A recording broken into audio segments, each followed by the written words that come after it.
Hi everyone, welcome to स्वरूप academy. आज के इस वीडियो में झारखंड टेट पर विस्तार से चर्चा करेंगे। सिलेबस जैसा कि आपको पता होगा कि प्रतीक्षा की जा रही है कि रिवाइज सिलेबस कब तक जारी होगा। एसएसटी की अगर हम बात करें तो एसएसटी को लेकर बहुत सारे छात्र जो हैं कंफ्यूज हैं कि इसमें क्या पढ़ें और क्या नहीं पढ़ें, क्योंकि इसमें बोला गया है कि अब जो न्यू सिलेबस, जो रिवाइज सिलेबस जारी होगा, वो एसएसटी का जो इसका मैक्सिमम जो कठिनाई का स्तर होगा वो इंटर स्तरीय होगा। सिलेबस तो विस्तार से आया नहीं है, तो अभी जो समय बचा हुआ है उसमें हम लोग किन किन टॉपिक को एसएसटी में पढ़ें। इसके अलावा इसमें हम लोग ये भी डिस्कस करेंगे कि जो छात्र भाषा शिक्षक के रूप में अप्लाई किए हैं जेटेट में, उनको क्या पढ़ना है। सीडीपी क्लियर है, भाषा 1 क्लियर है, भाषा 2 क्लियर है, लेकिन बाकी के जो 60 प्रश्न आएंगे उसमें भाषा शिक्षक वाले को क्या पढ़ना होगा। इसमें कुछ छात्र ये भी बोलते हैं सर कि जो कॉमर्स वाले छात्र हैं उनका जो 60 प्रश्न आएगा वो क्या क्या उसमें पढ़ना होगा, उसको लेकर भी आज के इस वीडियो में विस्तार से चर्चा करेंगे। तो चलिए हम लोग वीडियो को शुरू करते हैं। और जो भी छात्र जेटेट के लिए अभी तक क्लासेस नहीं ज्वाइन किए हैं, नया बैच जो है आपका कल से स्टार्ट हो रहा है 28 मार्च से। तो जो छात्र नया बैच अभी तक ज्वाइन नहीं किए हैं तो जल्द से जल्द ज्वाइन कर लीजिए। और अभी न्यू बैच जिसमें कि आपको शुरू से 0 लेवल से आपको सारे चीजें आपको इसमें पढ़ाया जाएगा और 100% जेटेट के सिलेबस के साथ ही आपको आगे प्रोसीड किया जाएगा। ऐसा नहीं कि सारे कंबाइन कर दिए, यूपी, बिहार, सीटेट, तो ऐसा बिल्कुल नहीं चलेगा, क्योंकि जेटेट बिल्कुल अलग यहां पर हो चुका है जो इसका सिलेबस को अगर हम लोग देखते हैं। साथ ही इसमें स्थानीय भाषा, सीडीपी और इसका कुछ अपना एक आधार है जिसको कि हम लोग उसी को लेकर 100% तैयारी कराया जाएगा। अभी स्पेशल ऑफर चल रहा है, अगर अभी आप 1 to 5 में इस नए बैच में आप ज्वाइन करते हैं तो आपको 1 to 5 का मात्र 1499 और 6 to 8 का आपका मात्र जो है 1799 रुपया आपको पड़ेगा। ज्वाइन करने के लिए जो हमारा ऐप है स्वरूप लर्निंग ऐप, इसे गूगल प्ले स्टोर से डाउनलोड कर क्लासेस ज्वाइन कर सकते हैं, या फिर जो स्क्रीन पर नंबर दिख रहे हैं 7004579780, इस पर आप कॉल या व्हाट्सएप करके भी क्लासेस ज्वाइन कर सकते हैं। इसमें आपको लाइव क्लास हो गया, रिकॉर्डिंग, नोट्स हो गया, टेस्ट हो गए, एमसीक्यू सेशन हो गया, डाउट सेशन हो गया, ऑफलाइन क्लास जैसे सारी फैसिलिटी आपको मिलेगी और एग्जाम तक इसकी आपको सारा हेल्प किया जाएगा। और हमारा टारगेट बिल्कुल रहेगा कि आप 100% इसमें क्वालिफाई करें, क्योंकि इसके बाद फिर आपको सहायक आचार्य जिसमें कि करीब 24 से 25 हजार इस पर फिर से सेकेंड स्टेज में वैकेंसी आएगी, उसके लिए आप तैयार हो जाएंगे। अब चलिए हम लोग आते हैं जो इंपोर्टेंट अपडेट थे उसके रिगार्डिंग, सिलेबस के रिगार्डिंग। जैसा कि आपको पता होगा 6 to 8 अगर एसएसटी की हम बात करें तो इसमें जो सिलेबस बनाया गया है एसएसटी के लिए, सामाजिक विज्ञान के लिए जो शिक्षक बनने वाले हैं, उसमें आपको पता होगा सीडीपी जिससे कि 30 प्रश्न आएगा, 30 अंक का। भाषा 1 जिसमें कि हिंदी या अंग्रेजी आपने सेलेक्ट किया होगा या फिर आपने उर्दू या अंग्रेजी सेलेक्ट किया होगा, 30 प्रश्न 30 अंक का रहेगा। भाषा 2 जिसमें कि 15 भाषा, इसमें से आपने कोई भाषा रखा होगा, या तो नागपुरी, कोटा, पंचप्रज्ञा, हिंदी, अंग्रेजी कोई एक रखे होंगे, उससे 30 प्रश्न रहेंगे, 30 अंक का ये रहेगा। अब बाकी के जो 60 प्रश्न हैं यहां पर टोटल आपका 90 हो, क्योंकि 150 प्रश्न रहेगा इसमें, 150 अंक का। बाकी के इसमें जो 60 प्रश्न पूछे जाएंगे इसको लेकर बहुत सारे छात्र जो है कंफ्यूज हैं, इसमें क्या क्या आएगा। क्या पुराने वाले सिलेबस में जो टॉपिक मेंशन था, इतिहास, भूगोल, नागरिक शास्त्र, समाजशास्त्र, अर्थशास्त्र और झारखंड सामान्य ज्ञान से क्या सभी को पढ़ना है? तो बिल्कुल इसमें मतलब कि इन टॉपिक में कोई कटौती नहीं होगी, नया सिलेबस जो जारी होगा। हाँ, इसमें जो सिलेबस जारी हुआ था पिछला, उसमें हो सकता है कि 1-2 टॉपिक हटा दिया जाए और उसका स्तर जो है इंटर स्तरीय रखा जाएगा। 11th और 12th जो एनसीईआरटी है या फिर झारखंड का जो जेसीईआरटी है उसके आधार पर ये जो है सिलेबस इसका बनाया जा रहा है। जो नई कमेटी बनी भी है उस कमेटी ने भी ये प्रस्ताव जो लाया है बिल्कुल कि जो नया सिलेबस रहेगा मैक्सिमम कठिनाई का स्तर 11th और 12th रहेगा, जबकि पिछले जो सिलेबस जारी हुआ था उसमें मैक्सिमम कठिनाई का स्तर ग्रेजुएट लेवल रखा गया, जो बिल्कुल गलत था। नियम के अनुसार कुछ भी नहीं था, वो बेतुका टाइप का जारी किया गया था।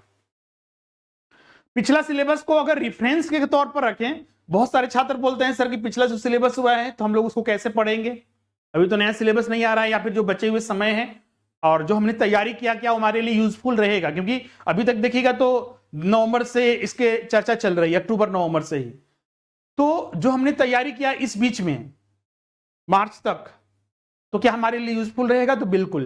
उसमें कोई दिक्कत नहीं है। आपने जो तैयारी किया या जो बैचेस चले या फिर आपने क्लास किया या फिर जो भी, बिल्कुल वो यूजफुल है। चाहे आपने सेल्फ स्टडी किया, दूसरे संस्थान के माध्यम से किया, बिल्कुल वो एसएसटी वाले के लिए उपयोगी है। एक चीज यहां पर ध्यान रखिए, गौर कीजिएगा, ये प्रॉब्लम वहां पर हो रही थी जिनका मैथ साइंस था। मैथ का सिलेबस और साइंस का सिलेबस बहुत ही अल्टर टाइप का था, अभी तो अलग था, अलग अलग जगह से कॉपी करके डाल दिया गया था। तो उनका संभावित है कि बिल्कुल वो चेंज होगा सिलेबस, जनरल टॉपिक के आधार पर या इंटर स्तरीय जो है सिलेबस उनका तैयार किया जाएगा, जब आएगा तो क्लियर होगा। लेकिन एसएसटी में अगर हम बात करते हैं इतिहास में, पिछला भी सिलेबस में अगर देखिएगा तो वही 4 सेक्शन इतिहास में पढ़ना है, एंशियंट हिस्ट्री, मिडिवल हिस्ट्री जो है, फिर आपका मॉडर्न हिस्ट्री और वर्ल्ड हिस्ट्री, अभी भी तो वही पढ़ना होगा। हाँ, उसमें हो सकता है कि 1-2 टॉपिक की कटौती की जाए, हो सकता है कि विश्व इतिहास हटा दे, लेकिन संभावना कम है। विश्व इतिहास चूंकि पढ़ना होता है तो आपका रहेगा, आपका क्लियर है। 8 क्लास में तो आपको एनसीईआरटी वगैरह में हम लोग जो है, जब एग्जाम वगैरह हो जाएगा तो पढ़ाने वक्त भी आपको सब कवर करना होता है, क्लियर है आपका। तो ये सब जो सेक्शन है बिल्कुल भूगोल में, भूगोल का स्तर हो सकता है कि उसका थोड़ा इंटर स्तरीय रहेगा टॉपिक, लेकिन आपको तो पढ़ना पड़ेगा। विश्व भूगोल, भारत भूगोल पढ़ना ही है, तो उसको ध्यान में रखना है आपको। नागरिक शास्त्र में वही आपका मुख्य रूप से इसमें संविधान को टॉपिक पढ़ना होगा। पिछला बार जो पॉलिटिकल थ्योरी के बहुत सारे टॉपिक इसमें शामिल कर दिए गए थे, जो कि सही नहीं था। तो इस बार आपको मुख्य रूप से इसमें संविधान वगैरह जो है और बाकी अन्य टॉपिक रहेगा वो आपको पढ़ना होगा। तो संविधान पर मेन फोकस जो रहना चाहिए। समाजशास्त्र ये बिल्कुल आपके लिए हो सकता है बहुत सारे छात्रों के लिए नया रहेगा, लेकिन एक मान के चलिए कि जो एनसीईआरटी या जेसीईआरटी का जो सोशियोलॉजी टॉपिक है 11th-12th में, उसी को पालन करना होगा। मतलब जो सिलेबस जारी हुआ था पिछला वाला, उसको आपको फॉलो नहीं करना है। अर्थशास्त्र की बात करें तो अर्थशास्त्र का जो सिलेबस जारी हुआ था पिछला वाला, इस बार जो नया सिलेबस जो इंटर स्तरीय रहेगा, इसमें मान के चलिए कि मुख्य भूमिका में इंडियन इकोनॉमी रहेगा, भारतीय अर्थशास्त्र। साथ ही इसमें लेकिन माइक्रो और मैक्रो का जो कॉन्सेप्ट है आपको पढ़ना होगा।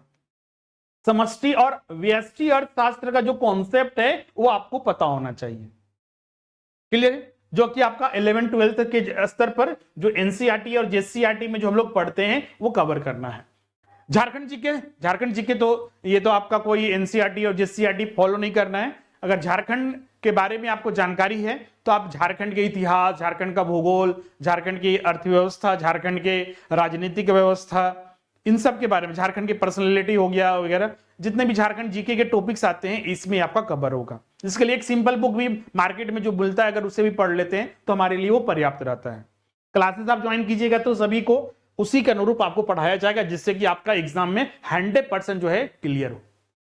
क्योंकि अगर आप जेटेड क्वालिफाई नहीं करते हैं तो आगे आपको प्रोसीज भी नहीं कर पाइएगा, क्योंकि आगे फिर एग्जाम देना होगा। तो जेटेड क्वालिफाई जो करेगा वही एग्जाम देगा आपका सहायक आचार्य के लिए।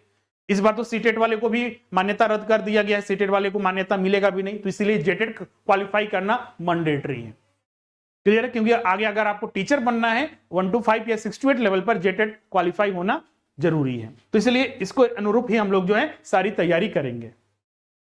तो ये आपका सिलेबस के बारे में हमने सारा चीज बता दिया है। आपको तैयारी करना है जनरल टॉपिक के आधार पर, और एनसीईआरटी और जेसीईआरटी को अगर सेल्फ स्टडी कर रहे हैं तो इसी को फॉलो कीजिएगा। हमारी जो क्लासेस भी चलेंगी इसी को फॉलो करते हुए आपको सारे चीज पढ़ाया जाएगा।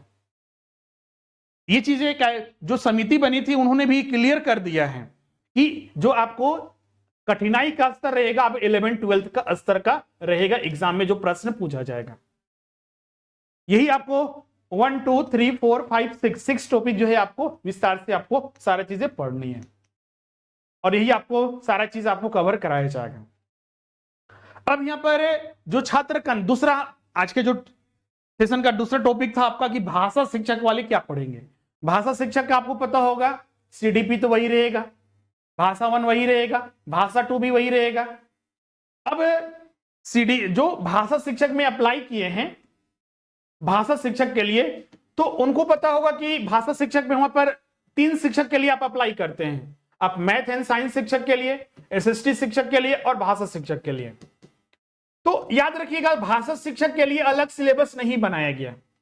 फॉर्म अप्लाई करते वक्त ही, फॉर्म जब आप अप्लाई कर रहे होंगे तो वहीं पर आपको एग्जाम देने के लिए या तो आपको बोला गया होगा कि एसएसटी का एग्जाम देना है, एसएसटी शिक्षक का जो सिलेबस है उसका एग्जाम देना होगा, या फिर आपको मैथ एंड साइंस का, और अधिकतर छात्र जो हैं भाषा शिक्षक वाले एसएसटी को सिलेक्ट किए हैं, या फिर जिन्होंने अगर मैथ साइंस सिलेक्ट किया है तो मैथ साइंस का जो 60 नंबर का प्रश्न आएगा वही आपको पढ़ना होगा। बाकी के आपका सीडीपी, भाषा 1 और भाषा 2 तो सेम रहेगा, मैथ साइंस वाले के लिए भी, एसएसटी वाले के लिए भी और भाषा शिक्षक के लिए, ये तीनों के लिए सेम रहेगा। लेकिन जो 60 प्रश्न आएगा भाषा शिक्षक वाले के लिए, फॉर्म भरते वक्त आप एक बार देख लीजिएगा उसमें क्या आपने अप्लाई किया है। अगर आपने वहां पर एसएसटी भाषा शिक्षक में सिलेक्ट किया, फिर एसएसटी में आपने अप्लाई कर दिया, तो इसमें जो 60 प्रश्न आएगा यही एसएसटी से प्रश्न पूछा जाएगा। लेकिन अगर आपने मैथ और साइंस के लिए अप्लाई कर दिया है तो मैथ और साइंस में जो 60 प्रश्न आएगा वही फिजिक्स, केमिस्ट्री, बायो और जूलॉजी वगैरह और केमिस्ट्री वगैरह और मैथ जो सेक्शन रहेगा उनसे 60 प्रश्न जो है पूछा जाएगा। तो कोई कंफ्यूज नहीं कीजिएगा, वरना बहुत सारे भाषा शिक्षक में जो अप्लाई किए हैं बोलते हैं सर कि भाषा में हमको 60 प्रश्न कहां से पूछा जाएगा, हिंदी पढ़ना होगा, नागपुरी, मेरा ग्रेजुएशन में ये सब्जेक्ट है, तो उससे कोई मतलब नहीं है। जेटेट में नियम ये बना दिया गया है, भाषा शिक्षक में आप अप्लाई करना है लेकिन आपको अपना सिलेबस नहीं पढ़ना है, ये चीज है यहां पर है। सहायक आचार्य के लिए जब अप्लाई किएगा तो वहां पर अपना सब्जेक्ट पढ़ना होगा, मतलब कि जो चौथा पेपर होगा अपना, जो ग्रेजुएशन में जिस भाषा के लिए आप अप्लाई किए हैं उसी भाषा का आपको पढ़ना होगा। लेकिन यहां पर आपको या तो एसएसटी का पढ़ना होगा या फिर मैथ और साइंस का पढ़ना होगा। क्लियर है? तो यहां पर ध्यान रखिएगा इस चीज को, 60 प्रश्न आए तो आपका एसएसटी का रहेगा या फिर मैथ और साइंस का। जो छात्र फॉर्म भर चुके हैं तो आप वहां पर देख लीजिएगा कि आपने किस में अप्लाई किया है, वही आपका एग्जाम में प्रश्न रहेगा।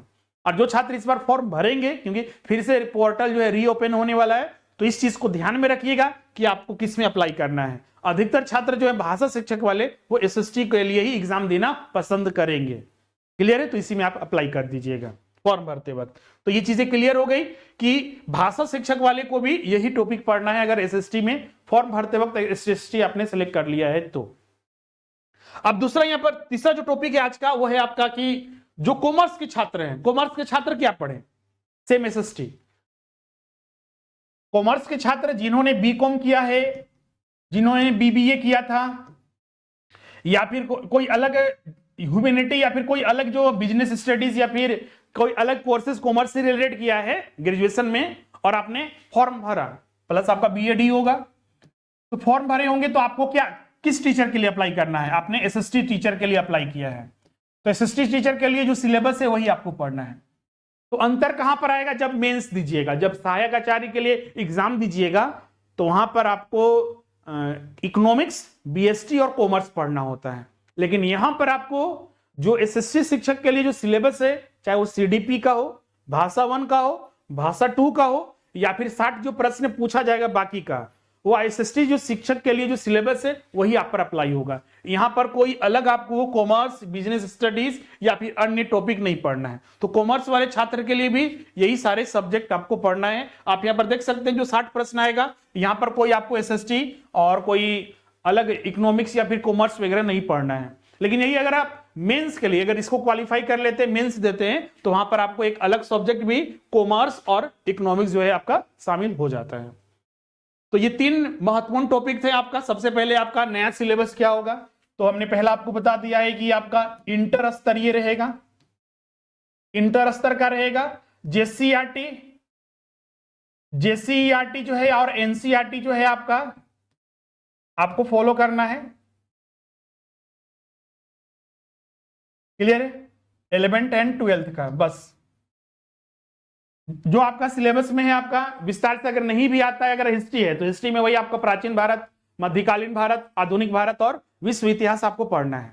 इस इतिहास में क्या क्या पढ़ना है वो आपका स्पेसिफिक यहां पर तो नहीं बताया गया है, वो डिटेल में आएगा। लेकिन जो अगर पिछला सिलेबस अगर देखा जाए जो आया था आपका बीच में, तो उसमें अगर देखिएगा तो विश्व इतिहास के अंतर्गत जो हम लोग को पढ़ना था, जैसे कि फ्रांसीसी, जनरली विश्व इतिहास में चाहे आप किसी भी स्तर का पढ़ते हैं तो जो हम लोग पढ़ते हैं आपका फ्रांसीसी क्रांति थे, या फिर इससे पहले अगर हम बात करें तो जो आपका सुधार हुए थे या फिर इंडस्ट्रियलाइजेशन हुआ था, औद्योगिकरण हुआ था इंग्लैंड में, वहां से स्टार्ट किया जाता है।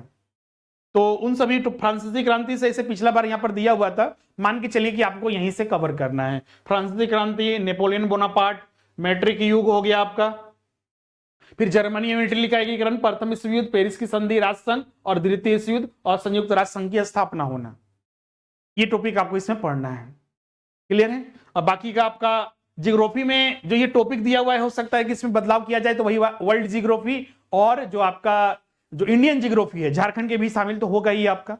फिर आपका ये जो पॉलिटिकल साइंस में पॉलिटिकल थ्योरी हो सकता है इस पर हटा दिया जाए इसमें, तो आप अभी मुख्य रूप से अभी संविधान पढ़िएगा, जब विस्तार से सिलेबस आएगा तो अगर पॉलिटिकल थ्योरी रहेगा तो पढ़िएगा, अगर नहीं है तो इसको छोड़ देना है।